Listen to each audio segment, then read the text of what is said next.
I feel very strongly that with whatever problem you're trying to attack, whatever thing you're trying to work towards, you've got to begin with the end in mind. You have to. And if you don't, I mean, it's just like, if I want to drive from here to New York City, then that is a different, next first step than if I'm driving from Chicago to LA, right? I need to know my North Star, my big thing I'm chasing, so that I can figure out the next right step. Welcome to the Real Estate Mindset Podcast, hosted by Eric Nelson and brought to you by Wild Oak Capital. Eric is a real estate investor, business owner, and performance coach. Throughout this series, Eric explores the mindset behind why certain investors are so successful and how we can learn from their achievements and failures. Eric asks the tough questions around the habits, discipline, mindset, and more required to achieve the most ambitious goals. Thank you for being here and enjoy the show. Hey everybody, welcome to the Real Estate Mindset Podcast. Super excited for our guest today. This is Mandy McAllister of MandyMcAllister.com and achieving more, or aspiring women achieving more. Yeah. And what else? So your capital company? Good Fortune Capital is my investing arm. But kind of keep everything under MandyMcAllister.com because I do a lot of weird stuff, just keep it under one umbrella. You're all over. That's awesome. Cool. Welcome on and thanks for being here. I'm excited to be here. Thank you. So let's kind of do the classic podcast thing. Give us the background, where you're from, what you did, and then what got you into real estate. Yeah, totally. So I grew up on a farm in Illinois, ended up doing undergrad, followed a volleyball scholarship to Georgia, was on a patio at a party when I was 19 years old with a bunch of my other sorority sisters. And one girl was talking about how her dad bought the house and she rented out the rooms to our friends. And I'm like, and you get to keep that money? That is the best idea I've ever heard in my life. So the seed of must be real estate investor was planted at 19. Ended up finishing up there, did a master's in economics in Chicago, worked on the floor of the Board of Trade into medical sales, where I've been since 2006. And just hit the numbers I need to see to be able to take it to real estate full time, which was super cool. And I'm soon to make that call on making the transition all the way. So ended up buying, had that idea when I was 19, but then analysis paralysis myself until I was 35. That's a long, yeah. Yeah. So your girl can talk to pushing through fear because it's something that I spent a lot of time in the middle of. But, 2016 is kind of when I went pro, as I'd call it, getting really serious about this. In 2016 to 2011, I've met the criteria I need to see to consider myself financially free. And it all kind of starts with the mindset and the plan. And I am super pumped to chat about that today. Awesome. Cool. Well, let's dig into that a little bit. So you had this idea at 19, you say, hey, I see this, I see that this could work. Mm-hmm. But then it took you till 30s, we'll say. Did you ever buy a personal house, or you're saying it took that long to buy even a rental? So, I heard people around me, my people were like, oh, you need to buy your own place before you buy an investment. Right. And I lived in Chicago, and I was real cool, Eric, in my 20s. I was real cool. Oh, I was pretty cool too. So I hear you. Right. So there was neighborhoods, to buy a house hack in Chicago, you kind of have to live in a neighborhood that not everybody is living in. I wanted to live in the cool neighborhoods because I used to be real cool. So I bought that condo, which actually is set to close here in 2 weeks. Finally, I'm selling it. I couldn't dump it post-COVID, which is a whole other story. But yeah, so I had bought my own place first, and then the market crashed in 2007, 2008, and wasn't able to burr strategy that in the way that I'd anticipated, and ended up, it was when my kiddo was born in 2016, actually the month before he was born, that I bought a fourplex, which was intended to be his, college education fund, that I really pulled the trigger, that thinking oh, wow, this is not a dance rehearsal. This is for real. Better start taking some action. Awesome. Okay. So before we get into kind of the mindset stuff, can you talk about let's talk about Good Fortune Capital first. Sure. Where are you guys investing? Where's what are you looking for? Criteria, all that stuff. I mean, what are your markets? Just talk a little bit about what you do there. Totally. So I kind of, in this world of multifamily, I think, most of the voices talk to these larger multis and the syndication kind of method of taking things down. And, I have really subscribed to this idea of, incremental investing. That, I started with a 4 and then I did a 6 and then I did, and then an 8 and then, and I just kind of inched my way into, stuff for my own accounts. And then, that was pretty cool because then it was my own floor of passive income coming in and not something I needed to share across a pie of, however many investors and however many people in the GP. And, so long story short, these small multis led to a joint venture partnership in September of last year of a 53 unit where, we're doing bigger things with kind of these same basic tenets that worked in the smaller multis, because, I believe very firmly, for myself at least, that walking before I run, knowing that I can trust what it is that I'm doing on a small scale before I start adding zeros is the way that I like to approach things. Yeah. So we were on a phone call maybe 2 months ago, and you sort of spoke to this. I remember you saying like 2 buckets, and maybe you remember that. So like, kind of your personal stuff or maybe joint venture stuff, right? That's not syndicated. And then have this other bucket that could be syndications or something maybe a little larger.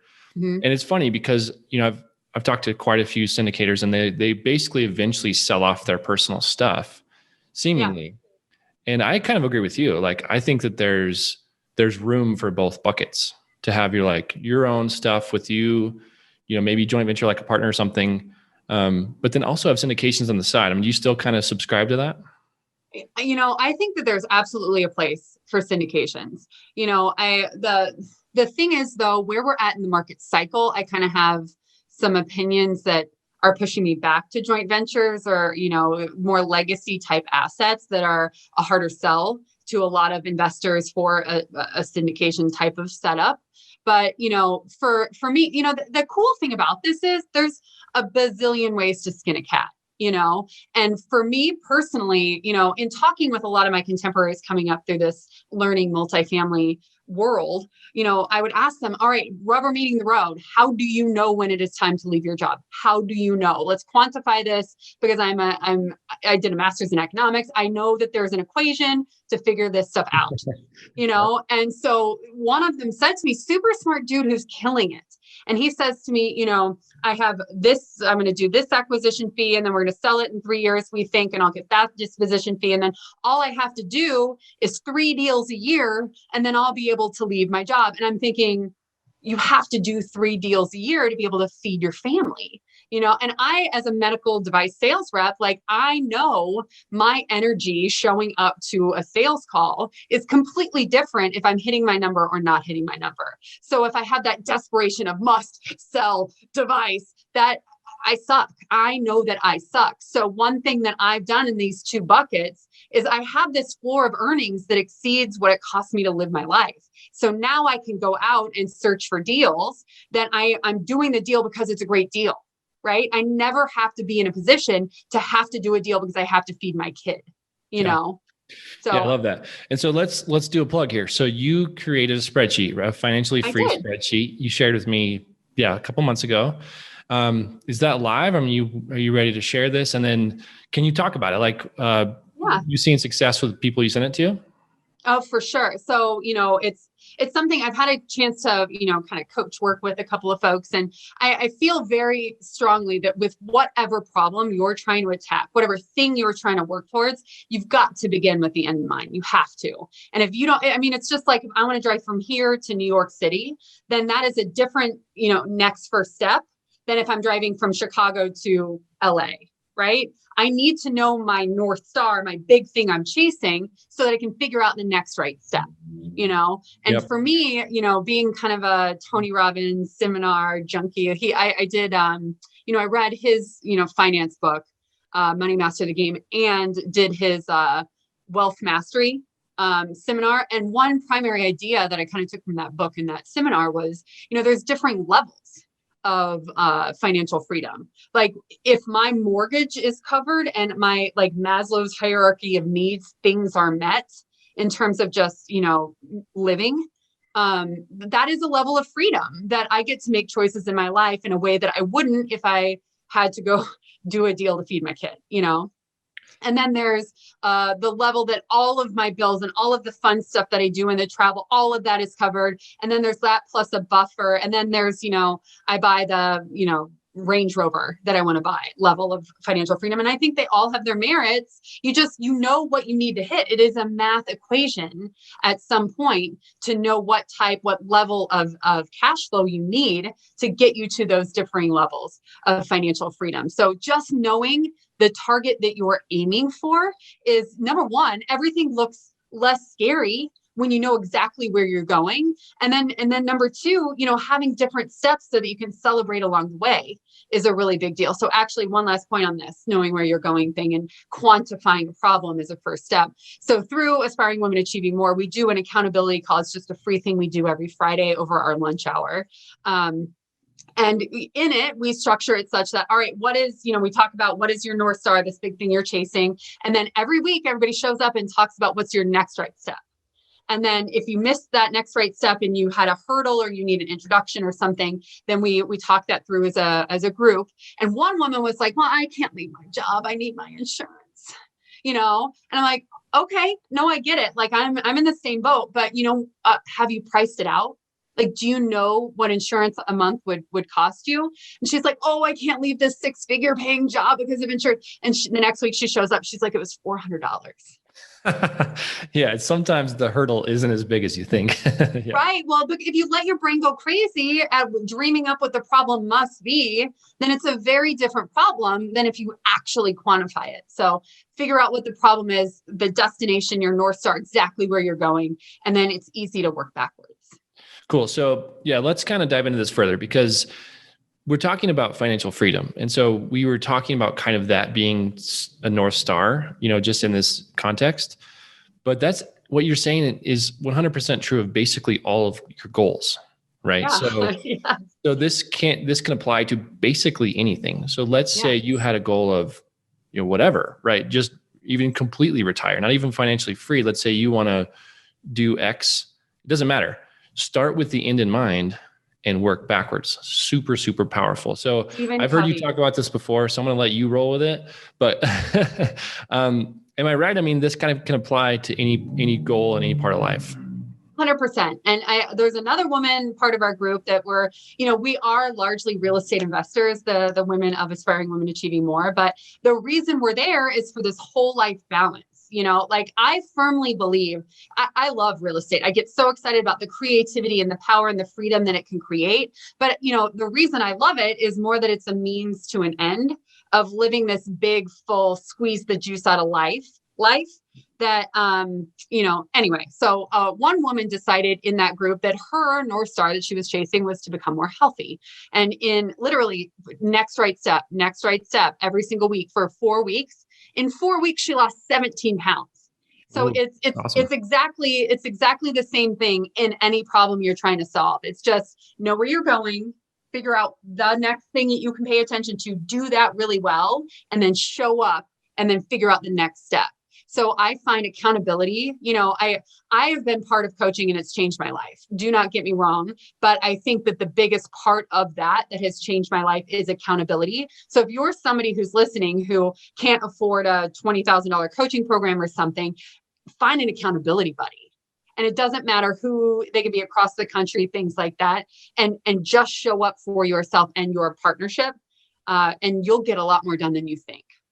Yeah. So let's kind of go back to one thing that you said you kind of skipped over is squeeze the juice out of life. Because that's really, for me, I completely agree with you. I love real estate. I love the partnerships. I love basically everything about it. Right. But ultimately, it's always a means to an end. And I've said this before, is you can amass a bunch of wealth. But if you're not using it to better yourself and better people and better the world, it could be pretty hollow. I mean, I would assume. So the goal is sure, financial freedom, but what are you going to do with that extra time or that extra money? And that's kind of what I think you were alluding to with like squeeze the juice. This life is, you have one of them. So let's get the most out of it. And then the next thing that you said is basically like break it down into smaller steps. Mm-hmm. And then it's not so crazy, it's actually achievable. So if you said, I want to lose 20 pounds, yeah, that sounds tough. But if you say, cool, what's your next step? It might just be grab the salad instead of the fries. The next step after that is cool, hit the treadmill for 8 minutes, and those things aren't so scary. And you do them over and over and over. And then pretty soon you're shedding weight. So that's a great analogy. And then pretty soon those are super easy. And you can you're doing the salad in 8 minutes on the treadmill and you're, going for a walk with your kids on the weekend or whatever that is. Like those things become like a habit that's ingrained and it's easy to then add on to it.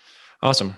Okay. So now let's dive into the mindset a little bit. So I know that you created a spreadsheet and did a little presentation recently. Can you talk to that, about that, what was in there? I mean, you don't have to give that presentation, of course, but give us kind of the high level stuff. I mean, this is kind of a cool connection because it was super recent, right? Yeah. Well, it was so funny when you texted me like, hey, you want to be on this podcast for mindset? I know you like mindset stuff. I was literally on my PowerPoint building that spreadsheet. So it was super cool. So I believe pretty firmly that there's a couple of primary steps of primary things that have helped me figure out like where I'm going, right? So I feel like in terms of this mindset work, Tony Robbins says that, 80% of anything is the psychology, 20% is the mechanics. So you can like figure out all of the, think about 19-year-old Mandy who read every dang book and, watched every podcast and all of these things. I knew all that I needed to know to take action. And it wasn't until I figured out my brain stuff when life got real that I actually started taking action and making things happen. So in terms of this mindset piece, for me personally, there were 3 primary pieces. And we really touched on this, having a plan. And for me, like that was just kind of doing the math. So that it was, that North Star was this easy to dissect thing. And, I'll make sure to get you the link to that financial freedom calculator thing, because it's just something I give away. I'm hopeful that it helps impact people in the same way that it impacted me, because I could not find that type of a thing to help me figure out what I was looking for. So I made it. And then, like I just said, I think a second biggest thing is this, how to push through fear. And then kind of the third growth piece of mindset for me has been being open and receptive. So, we talked a lot about having a plan. One thing for pushing through fear, the thing that, kind of helped me, because, anytime you're making a different move, like the move into small multis was fine. Like, I mean, it was hard. And then I got there and I got pretty comfortable at it. I got what I felt good at it and trusted myself to do a 4, 6, 8, a 10, what those made sense to me and were layups and I can make them happen and felt good about them. But then going to the 53 and taking other investor money, like that made my palms sweat. And that was a new level of growth than I needed. Right. So I'll tell you the hack, the kind of actionable, this mindset stuff I think is awesome. But if we don't really kind of then buckle in an actionable piece of where do we go from here? How can I use that or put it into effect? I feel like we're not doing our little community as much service as we could. So my push through fear hack in multifamily investing has been to it's a stoic philosophy idea that if I'm, the analysis by paralysis by analysis is looking at like fearing everything that could happen. But if you chase it all the way down the wormhole of what is the worst case scenario, you can always keep asking yourself that question and figure out what the worst case scenario is. And you can figure out how to mitigate that risk and you can figure out how to get comfortable with it. So for instance, this 53 unit, it was in the middle of COVID, all the, Fannie Freddie lending guidelines were changing and I was nervous. The whole team was nervous, right? But I realized that our worst case scenario was that we go economic vacancy below our break-even point. I knew our break-even point was we could be 42% economically vacant and pay all of our bills in year 1, right? That's a pretty good deal, right? Yeah, and that's a great deal. Yeah. We were pretty good one. so then what my epiphany was, well, if I put on my little economics hat and thought, all right, well, who is losing their jobs? Who is at risk of not paying their rent? And largely it was the people who didn't have college educations, the bartenders, the manicurists, but the people who kept their jobs were like the nurses and the police officers and the sales reps and the computer people. And so I thought, oh my gosh, I can just go to the property manager who's managing the property from before, get all the applications, because you have to fill out what you do for work. And then I just made myself a nice little pile. I'm like, okay, that's an at-risk job. That guy's a bartender, but this guy is a police officer, and that lady does computer coding, and then this lady is a nurse. And at the end of the day, I had 2 at-risk jobs. 2. I've never heard of someone doing that. This is like such a good hack. Yeah. Thanks for sharing. It's just, what is the worst case scenario? Yeah. And then can I get comfortable with what that worst case scenario is in front of me? And then how can I mitigate that risk? Yeah. So Grant Cardone talks about this a little bit. He talks about basically exactly that. Decide what's the worst case. And then what I've seen sometimes with people is that worst case isn't that bad. So let's say your friend, and I hate to pick on your friend, she's probably awesome. But if the insurance thing, is like, if you lose your job, worst case scenario, oh my gosh, you don't have insurance. Yeah. Sometimes, $400 a month, you could probably earn that somewhere else, or you could probably cover that. Right. So yeah, sometimes the worst case scenario is your crutch, when in reality, it's not that big a deal. So that's such a good hack. Thank you for sharing. Well, and that's actually something I'm working on myself right now for this, do I take a risk and just dive directly into my investing world without my crutch of my day job, which I love the impact I get to have on patients and the partnership with these physicians and those things. But, end of the day, what is the worst? Yes, I make more from my portfolio, my personal floor portfolio than I spend a month. But, what is the worst case scenario if it all hits the fan? I just go find another job in a few years, I would be, so there's, this hindsight. Go back to work. Worst case scenario, you go back to what you're doing now. Yeah. Well, there's one more hack here that just kind of came to mind that was super helpful in this kind of thing. It's, I forget where I read it, but hindsight, foresight. How everybody says hindsight is 20/20 because it is. All you really need to do is so I'm 40. I asked myself, all right, which scenario is 60-year-old Mandy more upset with? 60-year-old Mandy is thinking about herself right now. One, she took the risk and didn't make it happen and had to go back to work in terms of leaving my day job. And then the other one is she didn't even try.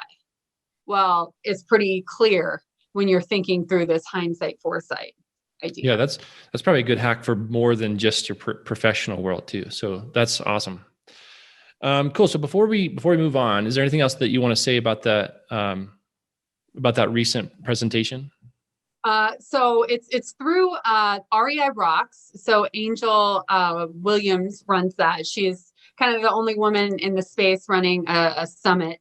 It's really cool. It's super affordable. They do, make sure, I don't know. I'll make sure that I post something about it. I don't. Yeah, we'll put it in the show notes. So yeah, you got it. Okay. But there's lots of really great summits, and they do a really great job. They get some, pretty cool folks. The whole first day is on mindset. So, believing so firmly in this, the more points of view that you can hear, like listening to this podcast, the better, I think. Totally agree. That's awesome. Cool. So I'm going to transition. There's 6 questions that I ask every guest, and we're going to let it rip. So first question is, do you have a morning routine? So I love this idea, and I read The Miracle Morning, and I worked so hard to do all of the savers, whatever. And at the time that I started trying to do this, I had a 2-year-old, and ain't no talking sense into no baby mama's got to scribe and exercise right now, So I feel like the pressure I put on myself with must be perfect with ritual. I feel like there's a little bit of self-love in, all right, what part of that really fills me up and gets me going? And from that, I've whittled it down. So I'm up before my kiddo. I do like a 7-minute workout. Like I set a Tabata timer. It makes me want to throw up, but that's all. I fit that in. I have some quiet time with my coffee. I have my goals that I always have and read through them. So those three things happen, but not the entire saver. So I would encourage people, if you're hearing all these huge morning routines and you can't make it happen, especially if you have young children, have a little grace with yourself in this stage of life. Completely agree. I mean, you might know I have young kids as well. It's tricky. So I have done that exact same thing where it's basically like, okay, I'll take the best from that for my life right now and just like squeeze it into what I can. So I will say, don't beat yourself up. That's just a question I ask. Sounds like, you rock out the morning as best you can considering your situation. And that's Work great. with what you got. Yep. Cool. Okay. So, this one's interesting and I'll come back to this, but what books are you reading or what books do you recommend? Oh my gosh. So in 2017, I made it a goal to do a book a week because I drive a lot for my day job. I was doing audiobooks, whatever. And by like June, I had gone through all 52. Oh, so nice. Then I'm like, let's go for 100. So now I've been doing 100 audiobooks a year. So I got to tell you, the parallels you start to draw between, oh, this person and this person said that, and this person, oh, what if I took this idea and combined it with that idea? That is where magic happens. The more information and ideas that you can fit into your brain, the better. And I try to do like a lot. I like autobiographies a lot because it's how important people became who they are. I, for some reason, feel this weird kinship with Ben Franklin, which I've never said out loud, but now you know. I just today actually finished Matthew McConaughey's book, Green Light. I haven't read it yet, so don't ruin it. You can. It's really good. Oh, well, it's super interesting. He is an incredible storyteller and he reads it. So if you are at all interested in an audiobook, that one was so good. But there are some parts that you're like, yep, there were some drugs involved writing this portion. Yeah. Okay, I can believe that. And I heard him on a podcast talking about it. I'm super interested. So anyway, go on. It was really good. Yeah. No, I just finished that one, and then we're okay. So what I was going to circle back to was you gave me the tip to read Atomic Habits, and I have not read it yet. So this is like a horrible loop that I just did, but I just downloaded. I'm starting it tomorrow, so I'll circle back with you. But I've heard it's amazing. Can I tell you one little lesson from that and share with everybody? I'm not going to spoil the whole book, but this one lesson. So in terms of, we're making this incremental growth going towards exponential growth at some point. And the curve, the exponential curve, looks like nothing's happening for a really dang long time, right? So when you're in this messy middle of like, I have been underwriting deals, like seriously, probably my 200th deal that I underwrote that I'm like, this doesn't work. This is never going to work. This is never going to work. You start to second guess stuff. Well, this lesson applies from Atomic Habits. So complaining that no results have happened in the way you want them to is like an ice cube complaining that it's gone from negative 15 degrees to 31 degrees, right? Well, obviously nothing happens because all of the magic happens at 32 degrees, but you would that overnight success story of that 1 degree change would never have happened had that ice cube not gone through those first 45 steps. So understand that you're moving in the right direction, even if the magic hasn't happened yet. Yeah, that's awesome. So I'm an engineer by trade. And so you're speaking my language with the math and science stuff, but yeah, I'm excited to read it. And that is a great tip because there is a lot of work, especially, when you're starting out. It seems so scary and there's a long way to go before you see results. And then, hopefully it takes off. I mean, that's kind of the end goal. And it will, if you the thing is just keep applying that pressure. And honestly, another book for you too, what to say when you're talk to yourself, because it's not hopefully it takes off. No, it will. I might have to pivot. I might have to change the way I look at things, or I might have to think of the destination differently, but it will happen, I love that. So consider reading that one because I don't know, the way you choose your words become thoughts become things, Okay. How about this? It will happen exponentially. Buddy. I got it. Okay. Next one is, do you have a coach or have you had a coach or mentor in the past? And was it worth, the time investment, all that stuff? Absolutely. I mean, I was a college athlete, so I know, this idea of putting a different perspective on what it is that I'm doing. And frankly, that accountability piece is super important to me in my life because I think a lot of people, I think most people, but largely, especially females, like we will show up for someone else in a way that we will not show up for ourselves. So if you kind of think that through and you can jerry rig your setup to be able to make that in your favor, then all the better. So, there's tons of groups now. There's tons of price points. I'll tell you what, like I go to a $200 a month gym and not the $19.95 Planet Fitness because I know I'm going to use it if I spend the money. So I think for me, it was totally worth it. Do I think it's for absolutely everybody? I don't know. I mean, can you make stuff happen with all of the free stuff that's out there? There's a lot more stuff than when I signed on 5 or so years ago for coaching stuff. But yes, I have, and it's been life-changing. Yep, totally agree. Okay. So the next one is, what's the biggest lesson from something that you wouldn't do again? So this question started as, what was your biggest mistake? But I had a couple kind of say that's lame wording, basically. It's like, it's not really a mistake. It's like, what's a lesson that you could gain? So what's something you wouldn't repeat that we can learn from you? I have screwed up like this. Okay. I was this perfect little straight A student. And I think lots of high performing women are that, I think lots of high performers in general are that, but especially my gender, because that's, what I work with a lot. And I am one, I was so scared to fail. I knew how to play not to lose. I didn't know how to play to win in life. So this, as soon as I went into this trying to embrace failure as a learning mechanism, like I didn't have the reins on that appropriately. So I had a person who was a friend first, who had a huge single family portfolio. I was a multifamily person. He wanted to do something together. And I said, no, let's do something small first. Long story short, I handed over a big chunk of cash so that we could do this small deal together. And I knew him from church and our children playing together and spending time at his home with him and his wife and friends. So I trusted him in a way that I should have done background checks. So a thing that I will never not do again is, especially even family, like my brother and my sister-in-law and I have talked about doing a deal together. There will be a business written proposal. There will be background checks on friends. There will be the stuff that I would do with people who aren't close to me. I'm going to vet the people that I'm going to be getting into business with in a greater way moving forward. That's an awesome tip. And it has to be a separation, right? So it has to be like a business separation and just say, hey, it doesn't mean I don't like you. Doesn't mean I don't love you, but we're going to draw a line here and create a clear agreement, because those agreements, those things are created for the worst case scenario. So that's a great tip. Yeah. Trust, but verify. There you go.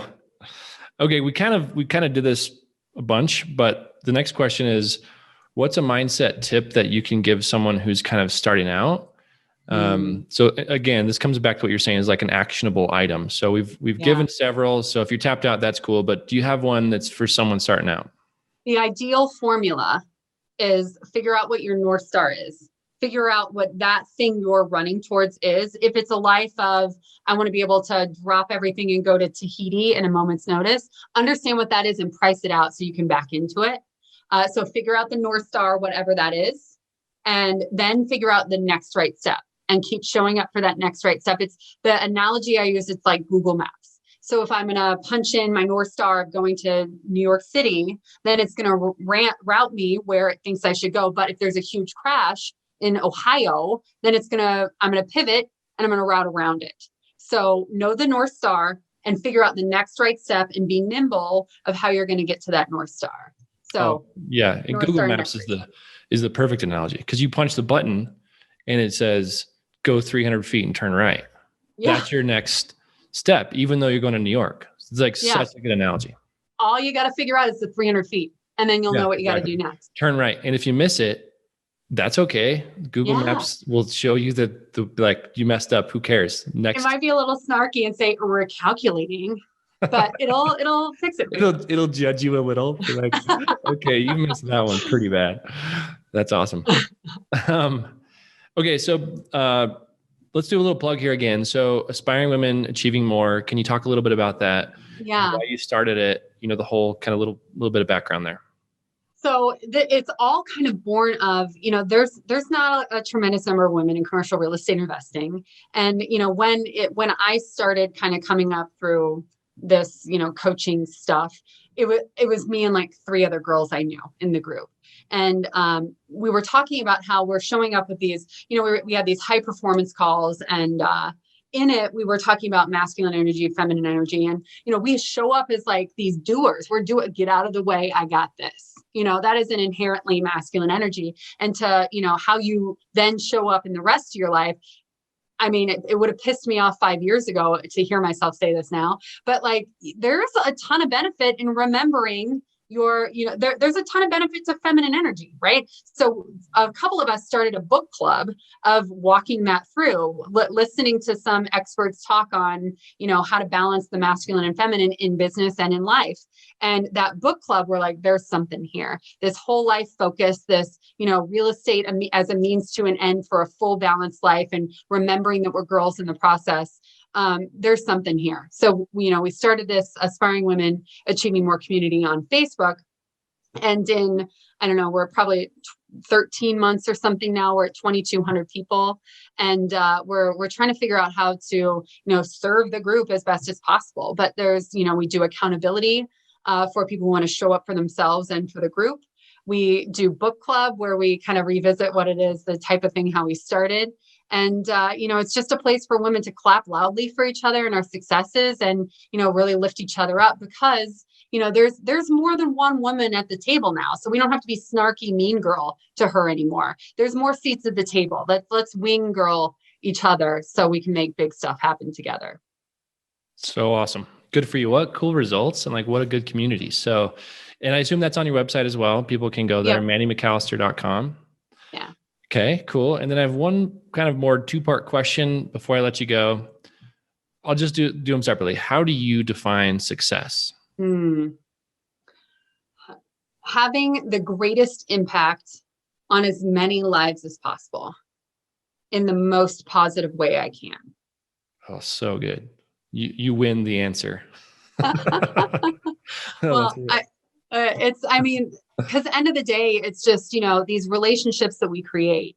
Like I'm not a stuff girl, I'm a farm kid. It's just, how can I leave my stamp on life? Because it's not if they remember you, it's how they remember you, because you will have some level of legacy. And I want mine to be one of did right by people and made stuff happen for people's lives. Super cool. Thank you for sharing. And then this next one, I think for me is a more challenging question. If someone asked you, why are you successful and other people are not? What's kind of your answer to that? Oh, I ask the question, why not me? And I ask the question, and I'm too Pollyanna maybe to be willing to give up. Like, I have this audacity of it's an accidental, sweet little girl, perfect little straight A student audacity of, I grew up in a town of 800 people, and one other person had been a Division I athlete. And I'm like, well, but that Division I team, they need players, right? So why not me? Right. So this audacity to go for something that is outside of my reach is something that I think I didn't see a lot of people that I grew up with asking. And I'm just too dumb to give up. Dumb's the wrong word, but unwilling to take no for an answer, because it matters what you say to yourself. So I'm just too unwilling to let no be the answer. Awesome. Love that answer. Cool. So is there anything else that you kind of want to drop in here before I let you go? Is there anything else you want to plug? And then the next question would be, how do people best get a hold of you? The very best way to find me, I try to use that mandymcallister.com as an umbrella for everything I'm working on. I have lots of, on the blog portion of it, I try to put up all of the other podcast interviews and things that I've done. Somebody you totally should meet, Eric, is Barry Griffiths. he and I started a mindset series on his podcast. Oh, cool. So yeah, totally something you should know about. So anyway, I love talking real estate. I especially love talking with women, and especially young women, of, how they can take next steps to improve their lives. And, I'm a single mom, so I anything that I can do to, help women realize that you got this, I want to do it. So cool. It's awesome that you have had such success being a single mom, and you're creating this group of accountability for, and women doing awesome stuff. So good on you. That's so cool. Thank you for taking the time tonight. Really, really appreciate it. And thanks, Mandy. Have a great night. Awesome. Thanks for having me. Thank you for listening to this episode of the Real Estate Mindset Podcast. If you've enjoyed the content today, please follow this show wherever you listen to podcasts. And don't forget to head over to wildoakcapital.com for more information or to connect with Eric directly. Please take a moment to leave a review or tell a friend about what you've listened to today. We hope you'll tune in again soon.